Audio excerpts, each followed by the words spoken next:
Welcome back to last day, day 28 of our 28-day challenge. I can't believe we're here already.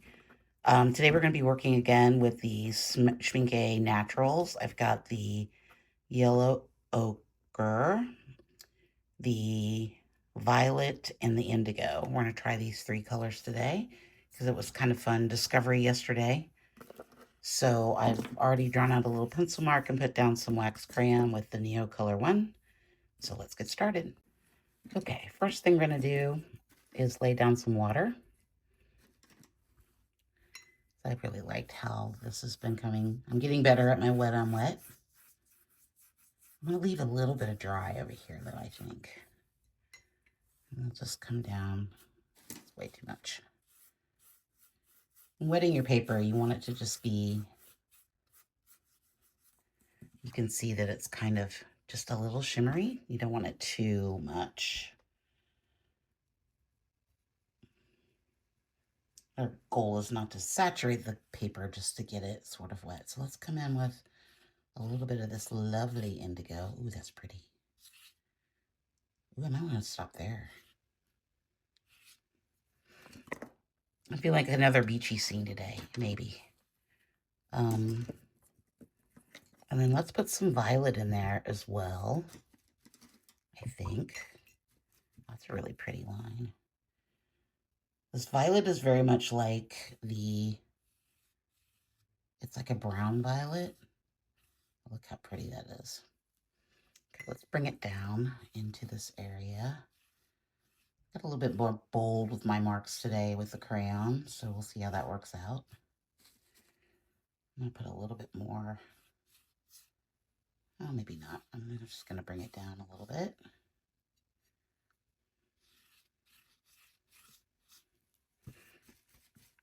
And then let's do some marks through here. I think I waited too long. The one thing I have noticed too about these Schmincke Naturals, they dry really fast. Like super fast. Okay, let's, I'm just gonna put some more through here so we can see the lines that we just made. But I kind of like how minimal this is. I think that's really pretty. Let's do one more through there. Okay. So we got our blue, we've got this violet color just kind of coming down here. I'm going to mix it in just a little bit more. Let's come in with, let's mix up a little bit. I'm going to pull so you guys can see what I'm doing. A little bit of the violet. I wonder what it looks like with the yellow ochre. Gotta remember to get a lot of paint on there. And then I'm just gonna do like,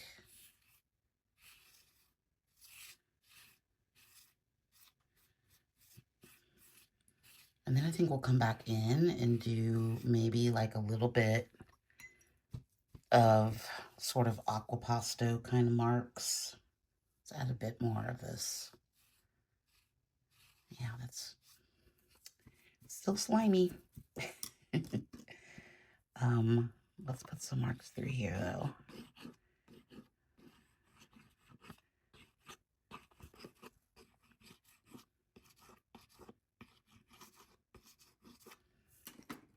And of course, we can always use a palette knife to make marks. We don't have to use the knife, but I kind of like the marks that the knife makes. Let's do a bit more of this ochre color just through here, just to kind of bring it down a little bit. You can see that violet just faded. It's just gone. It's so weird. Okay, I'm gonna let this dry and we'll come back. Okay, let's come in with our catalyst blade. I'm gonna grab a bunch of that violet. And what I wanna do is I wanna make I kind of want just like a mark going through here.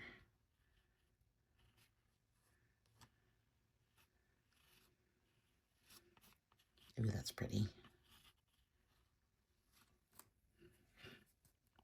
just to kind of bring that through there. Do we want more? I think I'm going to bring it down just a little. I'm going to bring it around this way a little bit. Let me get some more out. I'm not using these with any water. Just using them straight out of the tube.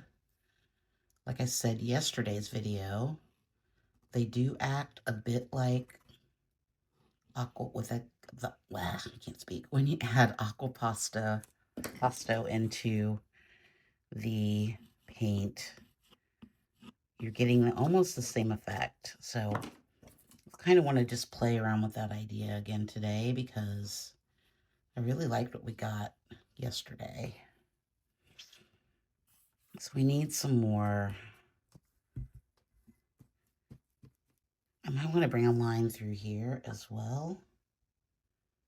Let's do it this way. Just kind of through here a little bit.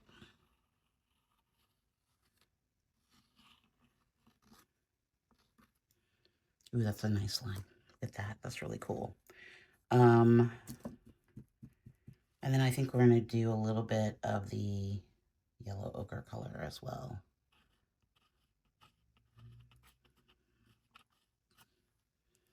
Let's see. What if we used a palette knife instead? I wonder how that works. Let's try that. I don't think it works really the same. And it kind of works. I'm going to get my color shaper a little wet. I did have a question yesterday in the comments about the difference between these two tools. The really biggest difference is this one is a lot more, this is the color shaper. It's a lot more flexible. This is the catalyst wedge. It's pretty flexible, but it's got this tip on it. It's a little different silicone. So there you can kind of see the difference in the two. Not a lot, but they definitely make different marks. So that's something to keep in mind going forward. Like I like the way that I can utilize this tool, the color shaper. Now, the catalyst wedges do come. I'm going to show you the other ones. This is another one that's a flat, and then this round one, which I've used a lot, but not recently. So these three you can get in a set. As you can see, I use mine a lot because they're very messy. Just something to think about. The color shapers also come in different widths. I think I do have a bigger one that I don't use very much anymore because I like the smaller one. Just going to put some marks through here. Okay, let's let all this dry. Okay, I've mixed up a little bit of the blue and the violet, and that's giving us a nice gray color through here.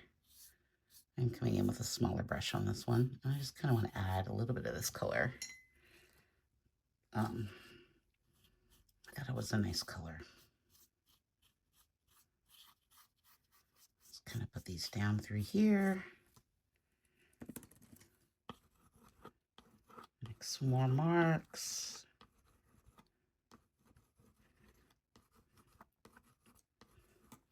You know, we can't have too many marks. Ooh, that's fun. Let's like that in the paint. That's nice. And then I think we're going to add some charcoal. Another thing that we had a question about was if the charcoal moves once it's wet, and it does, it can move. I found that once you put water on it and spritz it down with the shavings, it doesn't move a lot. Let's put some more of this blue through here. But don't, if you want to add a fixative, you can do that. I'm not a fixative person. So I'm going to leave that up to you because I don't particularly like using fixative.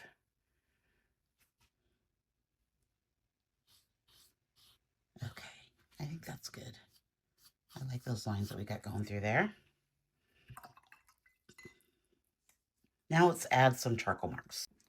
Let's come in with the green moss, and I'm just going to put some through here.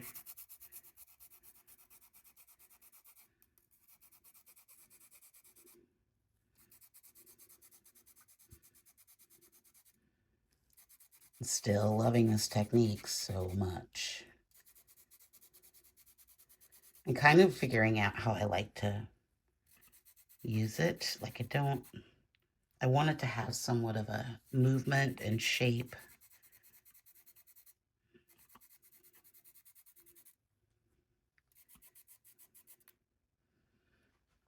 And then maybe we need some of this lavender. Let's just see what happens when I put that in there.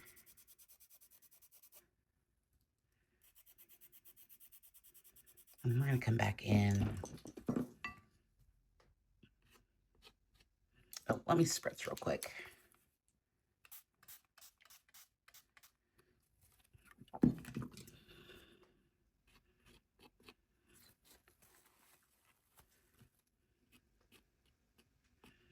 Just going to put some dainty marks.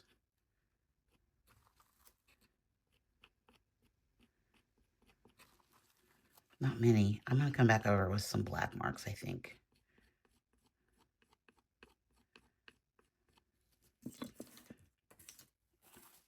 Let's get out this,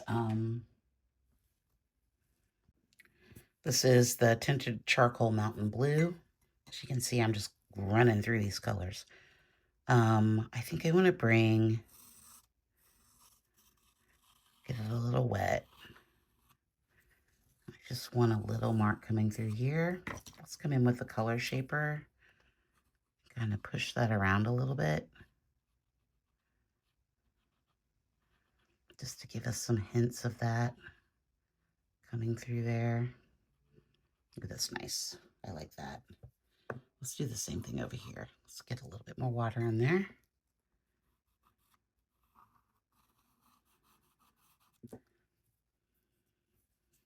Kind of give us the idea of some sort of landmass back there, maybe. I don't know.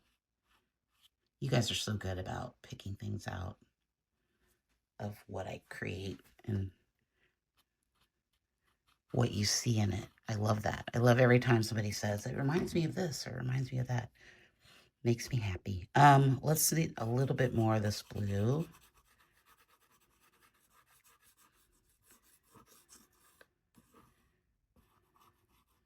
Just through here and some spots. Just to kind of create some, I want to bring that blue back down. Okay, we're going to dry this and then we'll add some black marks. So our timer went off. We're over time. So this is the Lyra in black. And this is a sheet of deli paper that I'm putting down here. And this is how we make, these are wax crayons. They're not really pastels. They're more like the Neo colors than they are like oil pastels. And you can see you can get some pretty dark marks through there. These are what I first started using before I switched over to oil pastels, but I think I'm back to liking these better. I think the marks are just better. So let's put a line through here. It's very light, can barely see it, but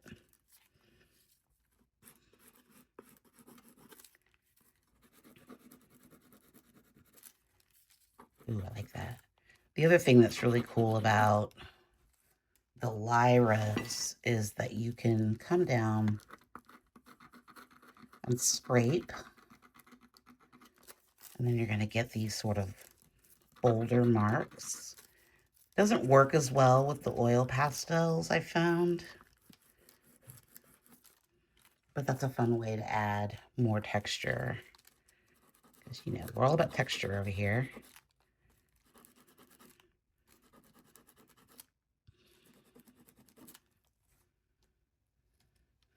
I kind of just like how subtle those are, I think.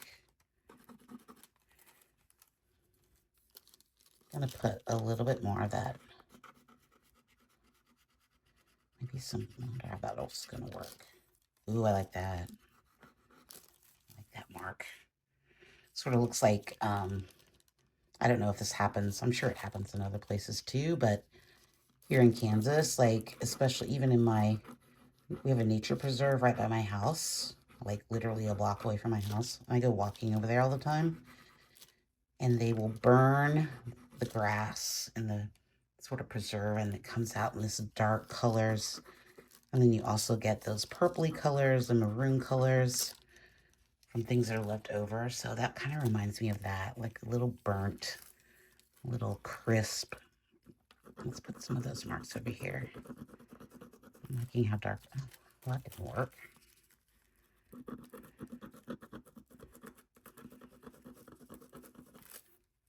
Yeah, just a few, I think. Okay. Do we need some of this somewhere else? It feels like it needs to be somewhere else, but I don't know. I don't want to overwhelm it. Actually, let's come in with, looking for my, let's come in with this stylus and see if we can't make a bold mark through here.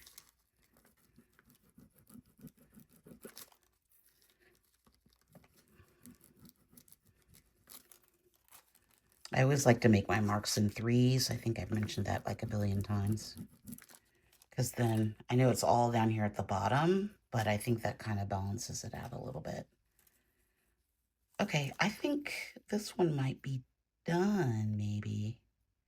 I don't want to add too many marks. Let me think about it. Yeah, let's add a few more. You guys are out there laughing at me. I can hear it. I can hear you laughing at me. So I'm never going to say I'm keeping it simple ever again. I've decided that I'm a maximalist. And that's just who I am as an artist. I am just a maximalist. Okay, now we're done, I think. Let's look at it with a matte. So here it is with the matte. Love the sky. Love that violet with the, and the gray blue violet that we made with the blue and the violet, the indigo and the violet. I like these little pops of yellow of the ochre that came through. And I like the subtle texture of the charcoal. And then these burnt marks are really nice.